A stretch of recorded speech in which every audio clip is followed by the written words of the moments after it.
X. Now we're going to be going over the single leg squat. Single leg squat. We did some of these in college, I think, with Jared. I know I was doing them. I'm pretty sure you were too.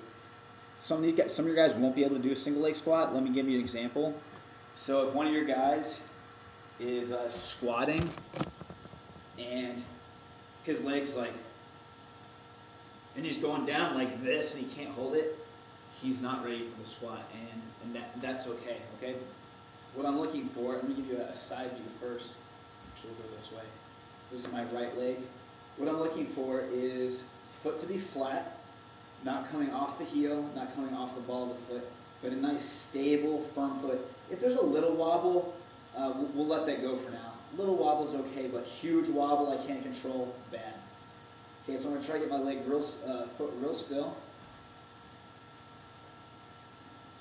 And as I come down, what I'm doing is I'm pushing my knee forward and my hip backwards. Again, knee forward, knee's going to go forward, hip backwards at the same time. So I'm actually, my upper body's going to be sinking down. My legs are just hanging. And then I'm going to press up and through. Now, as I come, actually, I'm going to get right here. As I come up and through, my knee is going to be driving backwards and my hip is driving forwards. So watch it. My hip's coming forward. Get my hip was back here and then travels forward. And look at my knee. My knee starts here and then drives backwards. So, and guys are at different tempos, different speeds with this. But let me just show you what an 8/8 tempo would look like. Okay, ready? 8, 7, 6, 5, 4, 3, 2, 1, 8, 7, 6, 5, 4, 3, 2, 1. Good. Now, a couple things you want to focus on as you're doing this. I was talking about the knee driving back, hip driving forward.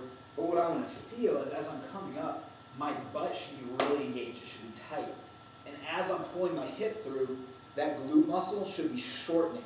And you even tell your athletes to put a hand back there. Punch the butt, feel the butt. You don't have to get crazy with that or anything, but just make sure it's tense. And they want to feel that squeezing. A lot of your athletes have no control over the glute at all.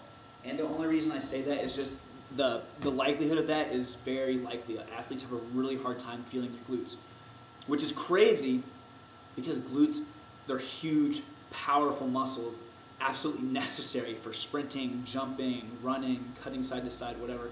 So you want to make sure that they're feeling those. And hopefully from the hip bridging and things that we've done already, they should be able to sense those glutes firing up. If they don't, I can give you some pointers on how to help them feel that. So that was the single leg squat. Actually, let me before I cut you off, let me show you one more thing. What I'm going to look from the front. I showed you the wobble, but just check out my feet. I want to make sure my foot isn't collapsing in too far and isn't falling out. So I should see a real nice stable foot as I'm coming up and down. And again, the knee is because you're shifted onto one leg, it's going to travel a little bit in, but make sure no one's doing anything crazy or going way out. Make sure that knee, for the most part, stays right over the foot as I come down.